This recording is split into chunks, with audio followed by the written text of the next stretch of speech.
A skier went on vacation to the Alps to enjoy the peace and beauty of the mountains, but a random glint of metal in the snow led her to a secret hidden for decades. Inside the wreckage of a private jet, she discovered something no one was ever meant to see. Subscribe to the channel and let us know in the comments where you're watching this video from. The air in Oslo had begun to feel heavy to Anna Larsson, though she could not explain why a city she had lived in her entire life suddenly seemed suffocating. Perhaps it was the endless noise of office corridors, the artificial glow of fluorescent lights above her desk, or the constant buzz of colleagues pressing for numbers and reports.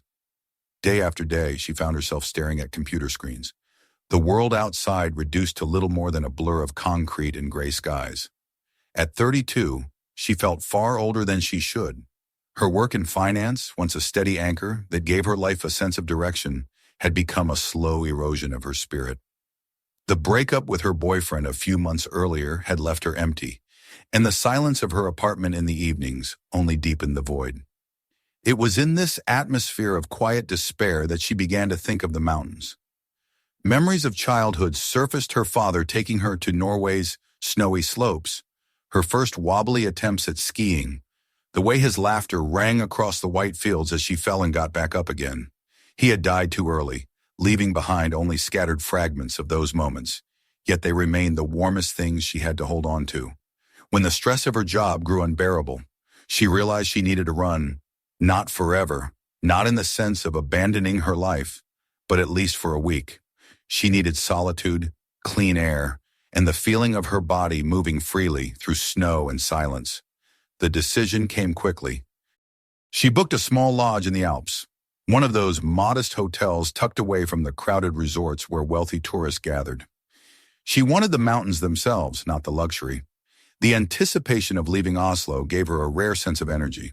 She packed carefully, layering thermal clothing, skis, poles, and a few books she thought she might finally have time to read. More than anything, she packed the hope of rediscovering something she had lost, clarity, or at least peace. Her arrival in the mountains was exactly as she had dreamed. The air was sharper, crisper, filling her lungs with a sting that felt purifying.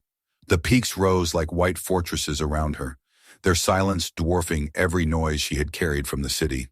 The lodge was warm and unpretentious, with wooden beams that smelled of pine and a small fireplace crackling in the corner of the lobby. Other guests were cheerful in a distant way, content to keep to themselves after long days on the slopes. For Anna, it was perfect.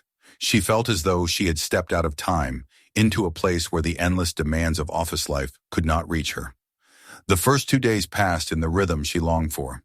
She skied along prepared trails, letting the rush of speed and the bite of cold air against her cheeks push away lingering worries. She ate simple meals, warmed by strong coffee and thick stews, and in the evenings, she allowed herself to sink into silence. For the first time in months, she began to sleep deeply, dreams softened by the hum of the wind outside. Yet as the days unfolded, she felt a pull to go further, away from the marked trails, away from the paths trodden by other vacationers. On the morning of the third day, she rose before the sun had fully cleared the ridges. The sky glowed faintly pink, a fragile promise of light behind jagged peaks. She tightened her boots, slung her backpack over her shoulders, and checked her map. The path she chose was not dangerous for someone experienced, but it was not one most tourists would attempt. She welcomed the thought. She wanted the hush of snow that had not been carved into by dozens of skis, the sensation of stepping into a world untouched. As she ascended, she felt her body stretch awake with the climb. Each breath steamed into the frozen air. Each push of her skis carried her higher, closer to the crisp silence she craved. The landscape unfolded in layers, the dark pines below, the gleaming slopes above, and beyond them, peaks rising like ivory walls against the pale sky. She paused at intervals, drawing deep breaths, feeling both small and profoundly alive. It was as though the mountains were stripping away the noise of her thoughts, leaving only the rhythm of her body and the whisper of snow beneath her. Hours passed this way until the sun had begun to sink lower in the sky. The light turned the snow to fields of fire, each slope burning with shades of gold and rose. It was in this fragile hour, when day seemed to hover before evening, that she noticed it, a glint, faint at first, a flash of light that did not belong to ice or stone. She narrowed her eyes, adjusting her stance on the skis. It came again, a shimmer, as though something metallic caught the last rays of the sun. Curiosity pricked her. At first, she tried to dismiss it.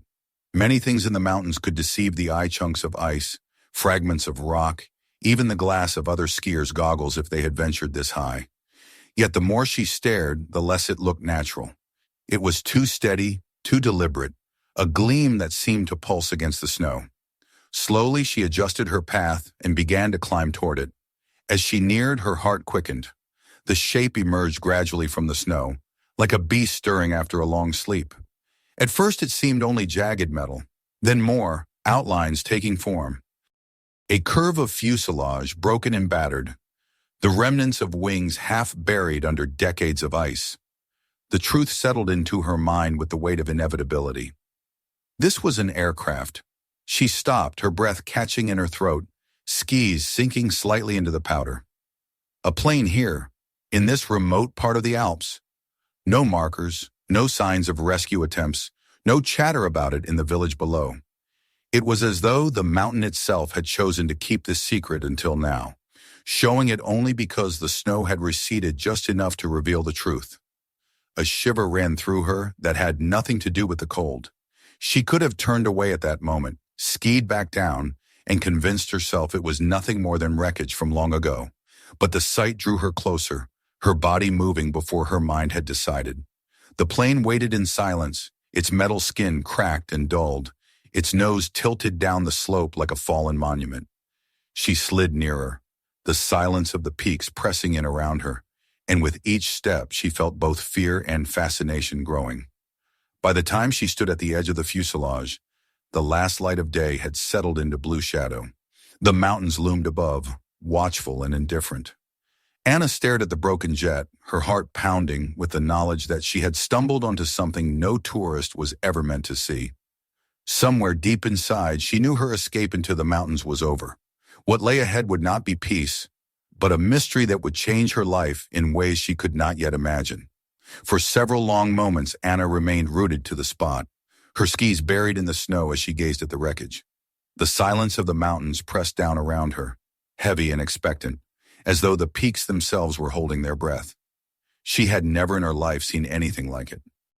The fuselage jutted from the slope at a strange angle, the once sleek body of the aircraft now battered and weathered, its metallic skin dulled by years of wind and frost. The wings were twisted and half buried, their edges jagged where the mountain had torn them apart. Fragments of glass clung stubbornly to the frames of the cockpit windows, catching the last of the light and glinting faintly. The very gleam that had drawn her here. The air seemed colder here, sharper, though she knew it was only her nerves.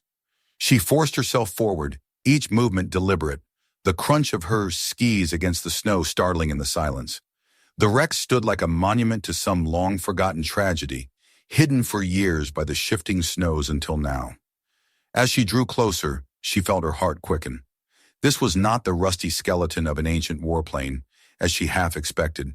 It was modern, sleek in design despite its battered condition, the sort of small private jet she had seen only in airports, ferrying wealthy businessmen or politicians. And here it lay, broken and abandoned, entombed in the mountains with no marker, no memory, nothing to acknowledge its existence. Anna reached out, her gloved fingers brushing against the cold metal of the fuselage. The chills sank through the fabric instantly, biting into her skin. She hesitated, glancing around as though expecting someone to appear and stop her. But there was nothing, only the endless expanse of white and the shadow of the peaks. Slowly, she edged along the body of the plane until she found a section torn open near the middle. The jagged edges of metal framed a dark gap large enough for her to slip through. Her breath came faster now, visible clouds in the frigid air. She crouched and pulled herself inside. The air within was still and musty, holding the faint scent of charred fabric and rusted metal. Her headlamp cut a beam through the gloom, illuminating rows of seats. The sight froze her. It was uncanny how intact it all was. Time had ravaged the shell, but within the fuselage the seats remained bolted in place. Upholstery torn in places, but still recognizable. The safety belts hung limp, some scorched by fire. Overhead compartments had burst open, spilling fragments of clothing and personal items across the floor. Her boots crunched over shards of glass and twisted bits of metal. She forced herself to keep moving, though unease settled deep in her chest. There was no sign of bodies, no skeletal remains strapped into the seats, no trace of the passengers who should have perished here. The emptiness made it worse. It was as though the plane had been emptied deliberately before being forgotten, or as if its occupants had vanished into thin air. Anna's light swept across the cabin, catching glimmers of forgotten possessions. A scorched leather handbag lay open on the floor, its contents spilled in a frozen scatter. A hairbrush, a broken pair of sunglasses, a silver pen engraved with initials. On another seat rested a half-melted thermos, its cap missing. Every object told a fragment of a story, a reminder that real lives had once filled this place. She found herself whispering a quiet apology to the silence, as if intruding on something sacred. Deeper into the plane, she found the galley area. Cupboards had broken open, their contents charred. The faint smell of fire lingered strongest here, though dulled by years of ice. She imagined the chaos of those last moments, the sudden impact, flames licking at the cabin as snow and wind howled outside. A shiver ran through her. She reminded herself that this was not just tragedy, it was also mystery. No one had ever spoken of a crash here. No memorials had been built. No search parties had left their marks. It was as though this aircraft had been erased from history. Driven by a mixture of dread and curiosity, Anna pressed on toward the rear. Her light caught the edge of a large metal door set into the side of the fuselage. It was slightly ajar, as if forced open by the crash. Beyond it lay the cargo hold. She hesitated, heart pounding, then pushed it wider. The sight that greeted her was both surreal and impossible to comprehend. Several large metal crates filled the space. Strapped down, though many of the belts had snapped.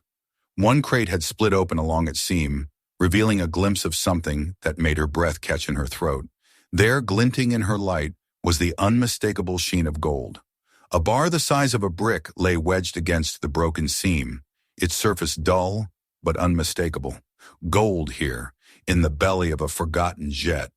Her mind reeled. She crouched closer, brushing snow and debris away. More bars were visible within, stacked in neat rows. Another crate lay beside it, its lid dented but intact, while a third had burst open to reveal bundles of banknotes. She reached out, almost without meaning to, and picked up one of the bars. The weight shocked her. Solid, heavy, far heavier than she expected. The reality of it sank into her body like ice. This was not some relic.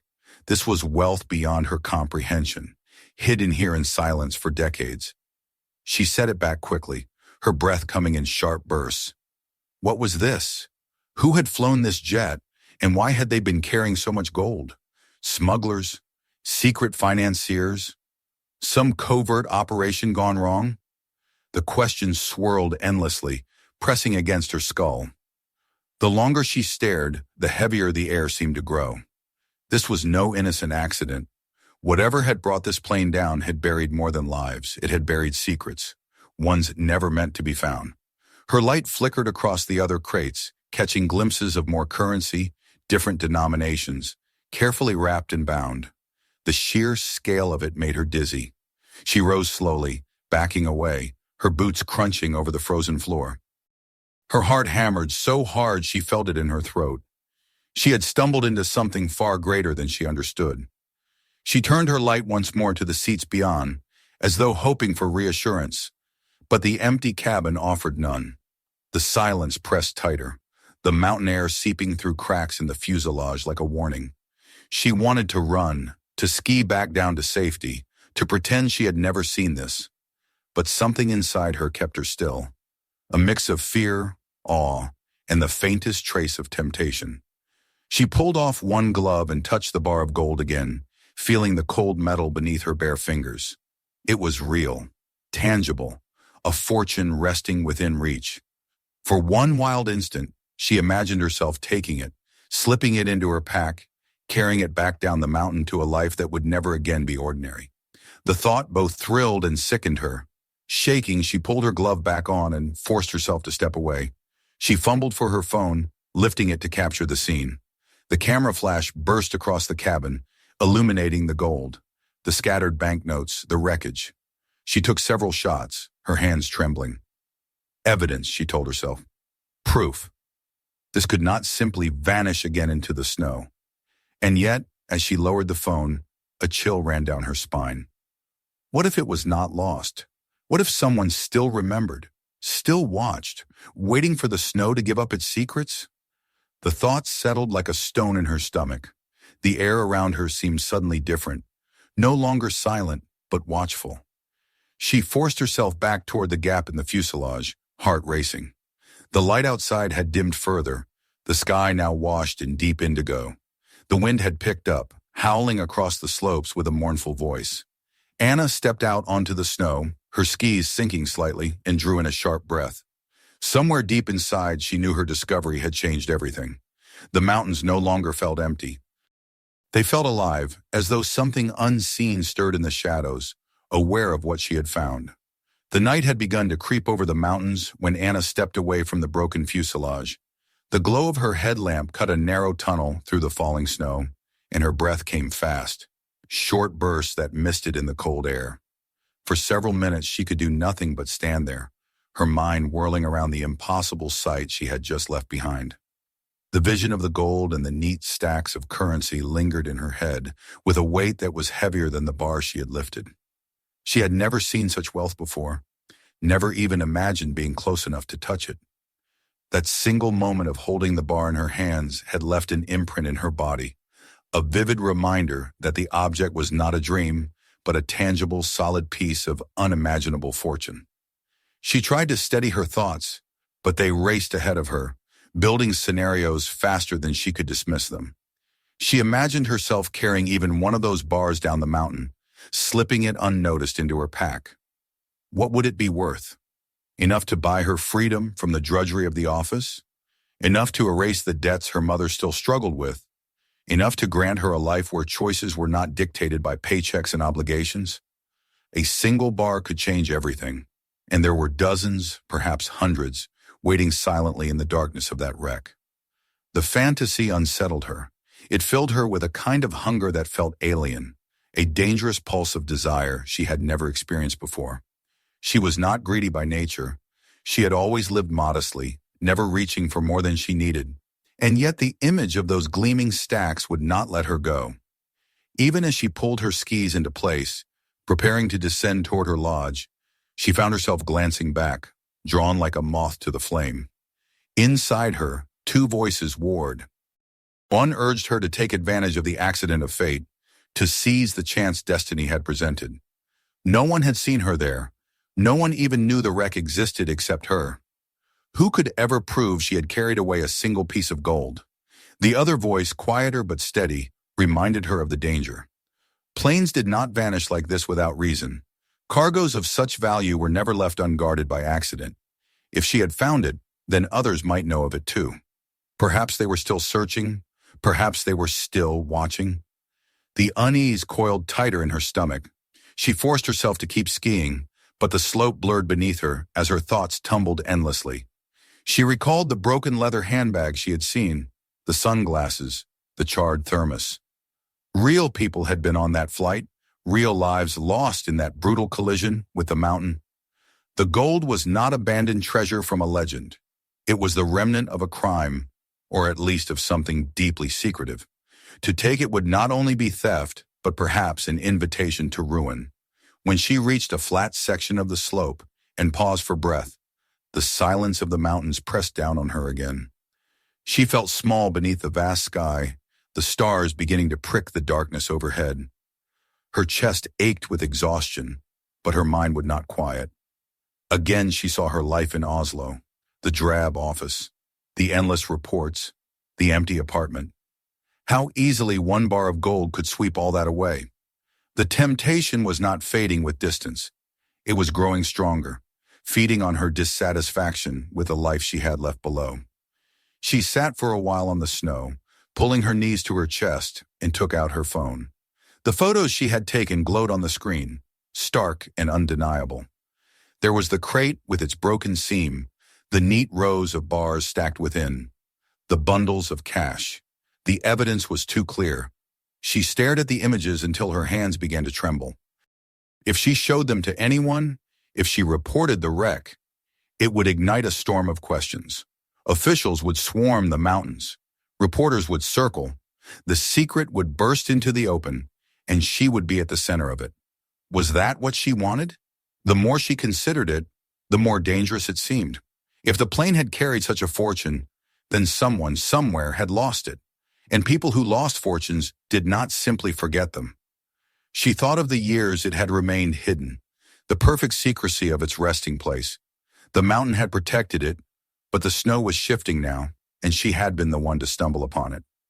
What if the people connected to it were still out there, waiting for the snow to reveal their secret? What if they were watching even now? The idea chilled her more than the mountain air. She rose quickly, brushing snow from her clothes, and resumed her descent. Yet the unease clung to her, growing heavier with each passing minute. She wanted desperately to believe that she could leave it behind, that she could simply lock the images on her phone and never speak of them again. But her imagination betrayed her. She saw strangers knocking at her door in Oslo, shadowy figures following her through the streets, whispered threats in the dark. The secret was too big to hold quietly. By the time she reached the lower slopes, her legs burned with fatigue. She pushed through the final stretch, her movements mechanical, driven by the singular need to reach safety. The lights of the village flickered faintly below, a promise of warmth and normality. She longed for the comfort of the lodge, the smell of pine smoke, the reassuring presence of other people. Yet even as she drew closer, she knew she could not return unchanged. The wreck had marked her. She carried it within her now, the vision of gold burning behind her eyes. When she finally reached the lodge, she stumbled inside, her body stiff with exhaustion. The warmth hit her, and for a moment she closed her eyes, letting it seep into her frozen skin. Other guests were scattered about the lobby, their voices low and cheerful, the ordinary sounds of a winter holiday. She envied them, their simplicity, their innocence. They skied for pleasure, for sport. They had no idea what lay hidden in the mountains above them. In her room, she collapsed onto the bed, but sleep would not come. The images on her phone seemed to pulse in the dark, drawing her back again and again. She turned restlessly, her mind replaying the sight of the crates, the smell of scorched fabric, the silence of the empty seats. Temptation gnawed at her, sharper than hunger, more relentless than thirst. She wondered if she could resist it, if she could truly walk away. At last, as dawn began to creep through the curtains, she sat up, her body heavy with weariness, but her mind sharper than ever. She had to make a choice. Either she buried the secret, deleting the photographs and locking the memory deep inside herself, or she pursued the truth. Either path carried danger, though in different forms. She told herself she would wait, she would think, she would not rush. But deep down she knew the decision had already been made. For even as she whispered that she wanted to forget, she felt the pull of the mountain calling her back. The wreckage was not finished with her. The gold was still there, gleaming in the shadows, waiting. And Anna, no matter how she tried to deny it, was already caught in its snare. The morning light crept slowly across the mountains, a pale glow that seemed reluctant to pierce the thick curtains of cloud pressing low over the peaks. Anna rose after little sleep, her body heavy and uncooperative, her thoughts tangled in restless knots. The night had offered her no peace, only endless cycles of temptation and dread. The images of gold flashing in her mind until she could scarcely tell where her dreams ended and her waking fears began. She moved through the motions of breakfast in the lodge dining room like an automaton, nodding distractedly at the smiles of strangers, unable to swallow more than a few bites of bread. Outside, the wind rattled the shutters, reminding her with each gust that the mountains waited. Despite her exhaustion, she felt herself pulled once more toward the slopes. She told herself it was only to ski, to clear her head, but even as she strapped her boots and adjusted her pack, she knew the truth. The wreck was lodged inside her now, calling to her with a voice she could not silence. She needed to see it again, to prove to herself it was real, to answer the doubts that had haunted her all night. She carried her phone in her pocket, its photos both reassurance and curse. The ascent was more difficult that day. The weather had turned, the sky swollen with clouds that threatened snow, the wind sharper against her face. The higher she climbed, the stronger the unease grew in her chest. She tried to convince herself that she was foolish, that there was nothing to fear in the silence of the mountains, but she could not shake the feeling of being watched. Her skis cut long lines through the powder, each crunch of snow echoing louder than it should in the stillness. When at last she approached the slope where the fuselage lay, she paused, her breath clouding around her in uneven bursts. The wreck looked the same as before, half buried and silent. Yet something about the scene felt altered. She slowed, narrowing her eyes, and then she saw them. Tracks, impressions pressed into the snow, not old and half-faded like the scars left by avalanches or wind, but fresh, sharp, and undeniable. They led toward the fuselage in a jagged line, the distinct marks of heavy boots, deeper and wider than her own. Her heart lurched violently in her chest. She crouched instinctively, scanning the slope, every muscle taut with sudden fear. She had been the only one here yesterday. She was sure of it. The mountain had been silent, untouched. But now, clear as a warning, these tracks told her she was not alone. Someone else had been here since she left. Perhaps they were still nearby. She forced herself forward, following the tracks at a careful distance. They circled the wreck, crossing paths with her own faint marks from the day before.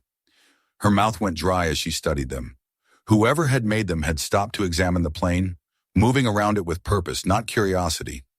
This was not the path of a hiker stumbling upon a curiosity. These were the steps of someone who knew what they were looking for. Her pulse quickened. She strained her ears against the wind, and for a moment she thought she heard it, the faint murmur of voices, carried up the slope, too distant to understand but real enough to freeze her blood. She dropped low behind a ridge of snow, her body trembling as she pressed into the icy surface. The sound came again, clearer this time, the cadence of speech. Two men, deep and clipped, their words lost in the gusts but their presence undeniable. Anna dared to lift her head, peering cautiously around the edge of the ridge. Her heart hammered so hard she thought it might betray her. Then she saw them. Two figures were moving slowly along the slope below the wreck, dressed in dark clothing that blended too easily with the shadows. Their movements were deliberate, practiced, not the clumsy steps of tourists. One carried what looked like a long black case slung over his shoulder. The other held a device in his hand, something small that glinted briefly in the gray light. They paused often, scanning the snow, their posture radiating discipline and vigilance. She sank back against the ridge, her breath coming in shallow gasps. The truth settled over her with terrible clarity. These men were not here by accident. They were searching, just as she had feared. And if they had come to this place, then the wreck had never been forgotten. For all these years it had remained a secret only because the snow had hidden it. Now with the ice receding, the secret was alive again, and so were the people connected to it. Her mind reeled with questions. Who were they? Soldiers, mercenaries, criminals? Did they know she had been here yesterday? That she had already seen the gold? She pictured her own tracks leading to the wreck, the photographs on her phone, the way her hands had trembled as she picked up the bar. If they discovered she had been here, what would they do? She dared another glance. One of the men had crouched by the opening in the fuselage, shining a light inside. The other remained standing guard, his head turning constantly, his eyes sweeping the slope in wide arcs. She shrank back, praying he would not look in her direction. Her body screamed at her to run, to flee down the slope before they noticed. But another part of her remained rooted by the certainty that any sudden movement might give her away. The voices rose briefly, sharper now, as if in disagreement. The man standing gestured toward the mountain ridge, pointing upward. The one crouched inside the wreck straightened, replying with a curt shake of his head. They spoke quickly, their tone edged with frustration. Anna could not understand their words, but their body language told her enough. They were not merely exploring. They were hunting. Her fear deepened into dread. She thought of the photographs in her pocket, the proof she carried of what lay inside the wreck. If they discovered her with those images, she would not be allowed to walk away. The realization struck her like ice water. She had stumbled into a world she did not belong to, one where secrets were protected with more than silence. The wind shifted, carrying a snatch of their conversation toward her. The words were foreign but familiar enough for her to catch fragments, snapped syllables of German or perhaps something close, orders disguised as casual speech. Her stomach knotted. These were not locals. They had traveled here with purpose, and that purpose was written in every movement they made. Anna pressed her face into her gloves, forcing herself to breathe slowly. She needed to think. Panic would only betray her. She had to retreat, quietly and carefully, before they saw her. Yet even as she planned her escape, a horrifying thought struck her. The tracks she had left yesterday would still be visible. Perhaps even the mark where she had crouched to photograph the gold. If they found those signs, they would know someone had been here before them. They would know that someone had seen what lay inside. The world seemed to close in around her. She could hear their boots crunching over the snow now. Closer, methodical, their voices low but sharp. She pressed herself flatter against the ridge, the ice biting into her body through her clothes. Every nerve screamed at her to run, but she did not dare. She knew that if she moved too soon, they would see her. The minutes stretched into an eternity. Finally, the sound of their steps receded, moving around the other side of the wreck. She raised her head an inch, just enough to see their figures vanish into the shadow of the fuselage. Relief washed over her, fleeting but intense. She turned, inching slowly away, her skis dragging lightly over the powder. She moved with agonizing care, every motion deliberate, silent, praying the wind would mask her retreat. When she was far enough down the slope to risk speed, she pushed forward, her body trembling, her breath ragged in her chest. The mountain blurred past her as she descended, but the terror did not fade. She knew now beyond any doubt that she had stepped into something dangerous. The gold was not forgotten, the wreck was not abandoned, and the men who had come to claim it would not stop until it was secure. As she fled into the growing storm, one truth echoed in her mind with unrelenting force. She was no longer just a skier on holiday, no longer a woman seeking solitude in the mountains. She was a witness, and in the world of men who guarded secrets with weapons and silence, witnesses did not live long. The storm that had gathered over the mountains broke fully by the time Anna reached the lower slopes. Snow fell in thick, sweeping veils, blurring the outlines of ridges and trees, muffling the sound of her skis as she cut a desperate path toward the village.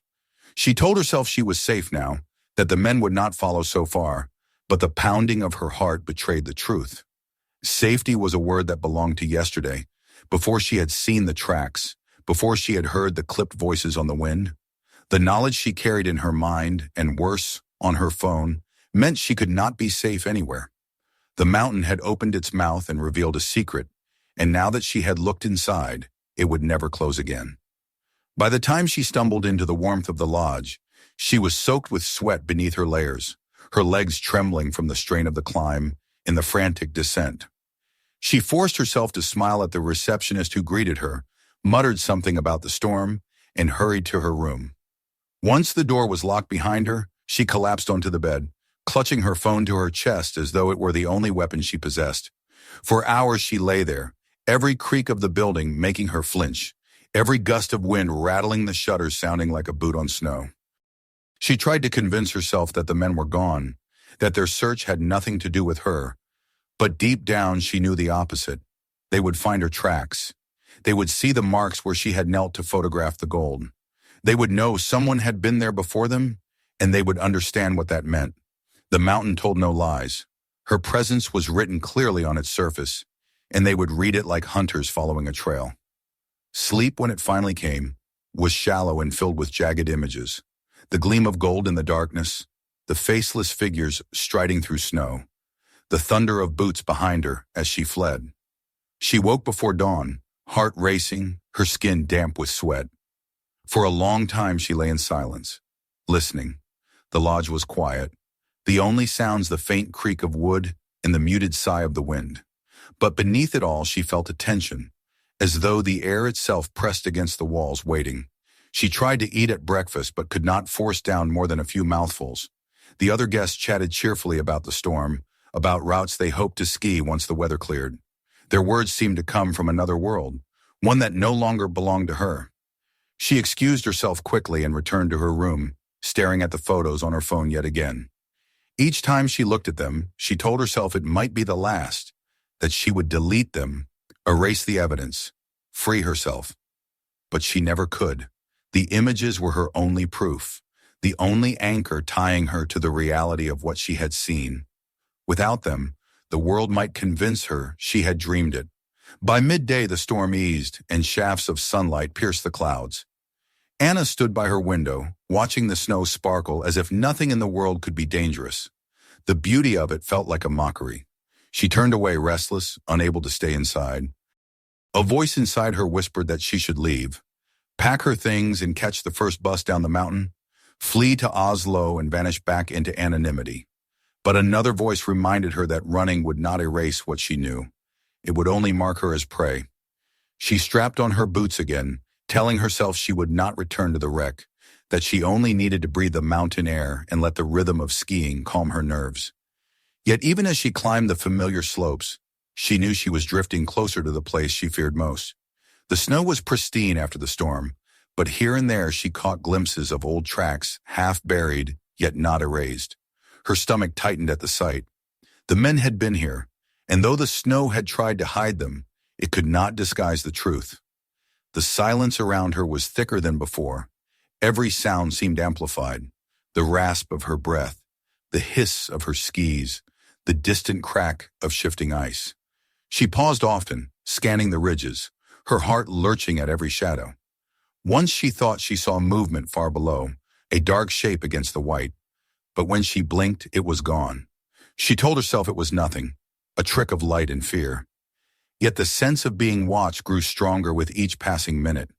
When the sun began to sink again, painting the snow with long shadows, she knew she had gone too far. She turned to head back, but even as she did, the sound reached her. A voice, sharp and sudden, carried by the wind. She froze, her breath caught in her throat. Then another voice answered, deeper, closer. Panic surged through her. They were here. They had found her trail. She forced her body into motion, pushing off hard, skis biting into the snow as she fled down the slope. Behind her came the unmistakable crunch of pursuit. The men were faster than she had imagined, their movements strong and purposeful, closing the distance with terrifying ease.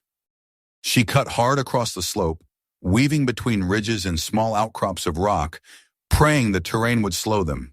The cold air tore at her throat, her legs burned with effort, but she did not dare stop. The chase drove her into unfamiliar territory, narrow gullies where the snow lay deep and treacherous. She nearly lost her balance twice, flailing wildly to recover. The sound of her pursuers was relentless, the scrape of skis and the thud of boots echoing closer with every moment. She did not look back. She could not afford the time. She focused only on the path ahead, on survival. At last, she spotted the outline of a small structure half hidden among trees lower on the slope. Hope flared in her chest. A hut, old and weathered, perhaps abandoned but still standing. She drove herself toward it, nearly stumbling as she reached the door and forced it open. The hinges groaned, but she slipped inside, pushing the door closed behind her. Darkness enveloped her, the air thick with dust and the faint scent of rot. She pressed herself against the wall, every muscle trembling, and listened. The sounds outside grew louder, then fanned out, as if the men were spreading apart to search. She could hear their boots crunching, the low murmur of their voices. They were close, too close. She clamped her hand over her mouth to silence her breathing, her heart thundering in her chest so loudly she feared it would give her away. Minutes crawled by. The men circled the hut, their steps deliberate, their presence oppressive. Once she thought she heard a hand brush against the wood of the door, and her body went rigid with terror. But the moment passed. At last their voices drifted farther away, the crunch of snow receding until only the wind remained. Anna slid down the wall, her body limp with relief, though her nerves still burned like live wires. She sat in the dark, trying to steady her breath, her mind racing. She could not keep running like this. She could not hope to outpace them forever. They knew the wreck. They knew the mountain, and now they knew that someone else was out here. She was caught in their game, a mouse fleeing predators who would never give up. The thought returned to her with brutal clarity. The gold was the source of everything. As long as it remained, they would hunt. And as long as they hunted, she would never be free. Her only chance, her only hope, was to destroy the thing they sought. The mountain had hidden it once. Perhaps it could hide it again, this time forever. She closed her eyes, exhaustion washing over her, but one decision burned bright and immovable in her mind. She would not flee any longer. She would return to the wreck. She would end it. Only then could she hope to survive. The night she spent in the hut felt like an eternity carved into ice. The walls creaked under the weight of snow, and the wind pressed against the roof in hollow moans. But what unsettled her most were the silences between. Every pause seemed full of listening, as though the mountain itself waited for her next move. She sat curled in the corner, hugging her knees to her chest, her body aching from exhaustion, her mind alive with fear. Every time her eyes closed, she saw the gleam of the gold again, stacked neatly in its crate, in the shadow of the men who hunted her. Sleep came in brief snatches, fractured by jolts awake at the faintest sound. By the time dawn came, pale and cold, she was hollowed out, running on willpower alone. When the first light bled into the gaps of the hut, Anna rose unsteadily. Her decision from the night before had not weakened. If anything, the long hours of solitude had sharpened it to steel. She could not keep running. She could not return to Oslo carrying this knowledge. Waiting for the knock at her door, the footsteps behind her in a dark street. The wreck was not a discovery, it was a curse. And the only way to end the curse was to bury it again, to give it back to the mountain that had held it for so long. She stepped outside into the brittle air, the snow stretching around her in endless white fields. The storm had cleared, leaving a stillness so complete it seemed unreal. Her skis waited by the door, and she strapped them on with hands that trembled, though not from cold. Every movement felt heavy with finality. She set her course upward, toward the ridge where the plain lay, her body stiff but her purpose unyielding. The climb was slower than before. Fatigue dragged at her limbs, and every muscle screamed in protest. But the fear drove her onward. Lending her strength she had not known remained. The higher she rose, the more the world below fell away, until there was nothing but the silent peaks and the whisper of her skis across the crust of snow.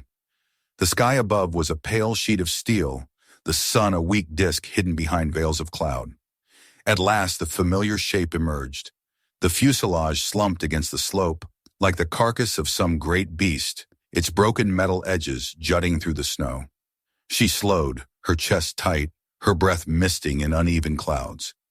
The wreck greeted her like a ghost, and for a long moment she simply stood there, staring, her resolve tested by the sight of it. She thought of how easily she could turn away, ski down to the lodge, pack her things, and vanish into the safety of trains and planes. But she knew safety would never come that way. The gold would haunt her, and the men would follow. She approached the fuselage, slipping through the jagged tear in its side. The air inside was just as still, just as suffocating as before. Her headlamp flicked across the cabin, illuminating the scattered relics of lives abruptly ended. The broken sunglasses, the scorched handbag, the straps dangling limply from empty seats. She moved past them quickly, forcing herself to the cargo hold. There they were, the crates, massive and silent. The one she had pried open still revealed its gleaming secret, the bars stacked with unnatural precision. The sight seized her again, the pulse of temptation beating against her ribs. She remembered the weight of the bar in her hand, the intoxicating thought of what one piece could mean for her life. The hunger flared, sharp and treacherous, urging her to take, to keep, to claim some reward for her suffering. But stronger than the hunger was the memory of footsteps in the snow, the murmur of voices, the looming shadows of men who would kill to reclaim this treasure. She clenched her fists until her nails bit into her palms. She whispered aloud, though her voice trembled, "No one will ever find you again." It felt less like a promise to the wreck than a vow to herself. She left the fuselage and studied the slope above. She had grown up on mountains, learned to read their moods. She knew the signs of fragility in the snowpack, the hidden fractures waiting for a trigger. The ridge above the wreck was heavy, swollen with drifts that the storm had left behind. A cut in the wrong place could loosen tons of snow, and once it started moving, nothing could stop it. The thought terrified her, but it also gave her the plan she needed. She climbed carefully, each step calculated, her skis cutting into the crust. The ridge loomed above her, its overhang sharp against the pale sky. She planted her poles, testing the surface, listening to the creaks and groans of the slope beneath. The snow was unstable, ready to break. She worked methodically, striking at weak points, moving sideways to spread the pressure. Her breath came ragged, her face damp with sweat despite the cold. The mountains shifted beneath her, a deep, resonant sound like the growl of something vast and ancient. For one terrible moment, she thought it would swallow her with it. The snow cracked like a gunshot, and the surface split in jagged lines that raced across the ridge. She leapt back, heart hammering, as the first sheets of snow began to slide. What started as a trickle became a roar, the white mass breaking loose with a force that shook the air itself. She scrambled for safety, her body driven by sheer instinct as the avalanche thundered past. She clung to the slope, gasping, watching as the torrent of snow cascaded down. It engulfed the fuselage in seconds, swallowing metal and crates alike in a furious, unstoppable surge. The sound was deafening, a primal roar that echoed across the peaks. She watched, unable to move, as the wreck disappeared beneath tons of snow, the glitter of gold snuffed out like a flame. The men who hunted it would find nothing now but silence. The mountain had reclaimed its secret. When the last echoes faded, only a smooth white slope remained where the plane had been. The world was eerily quiet, as though the avalanche had silenced not just sound but time itself. Anna sagged against her poles, her chest heaving, her body trembling with exhaustion and relief. She had done it. She had destroyed the thing that bound her, buried the gold where no one could ever reach it again. The descent back toward the valley was slow and clumsy. Her strength was nearly gone, her vision blurred with fatigue. More than once she nearly fell, but the thought of survival pulled her onward. She no longer cared for grace or speed, only for reaching the lights of the village, for the warmth of fire and the presence of other people. She moved like a ghost through the trees, her skis dragging across the snow, her body carrying her on the last reserves of will. By the time she staggered into the outskirts of the village, darkness had fallen. The lights of windows glowed warmly, and the smoke of chimneys rose into the night. She slipped through the streets unnoticed, just another weary skier returning from the slopes. No one could see the weight she carried, the knowledge of what she had done high above them. In her room at the lodge, she sank onto the bed, her body shivering uncontrollably as the adrenaline drained away. The phone lay on the table beside her, the images of the gold still stored within. She considered deleting them, erasing the last evidence, but she could not yet bring herself to press the button. They were proof of her ordeal, proof that what she had lived through was real. But they were also dangerous, a tether to the secret she had tried to bury. She lay awake long into the night, staring at the ceiling, her mind empty and raw. She had survived, but at a price. She knew the men were still out there somewhere, and though the wreck was gone, they would not stop searching. Perhaps one day they would realize what had happened, that someone had taken from them not the gold, but the knowledge of its existence. And if they ever discovered her, if they ever linked her to the tracks they had found, then the hunt would begin again. But for now, she was alive. For now, the mountain had chosen her over them. She closed her eyes at last, hearing the echo of the avalanche in her memory, and allowed herself to drift into the first true sleep she had known in days. The price of gold was high, higher than she had ever imagined, but she had paid it, and she would carry the weight forever. Don't forget to hit that subscribe button and turn on the bell so you never miss the next story. If you enjoyed this one, check out the other shocking videos on the channel. You won't believe what's coming next. And share this video with your friends so they can uncover the mystery too.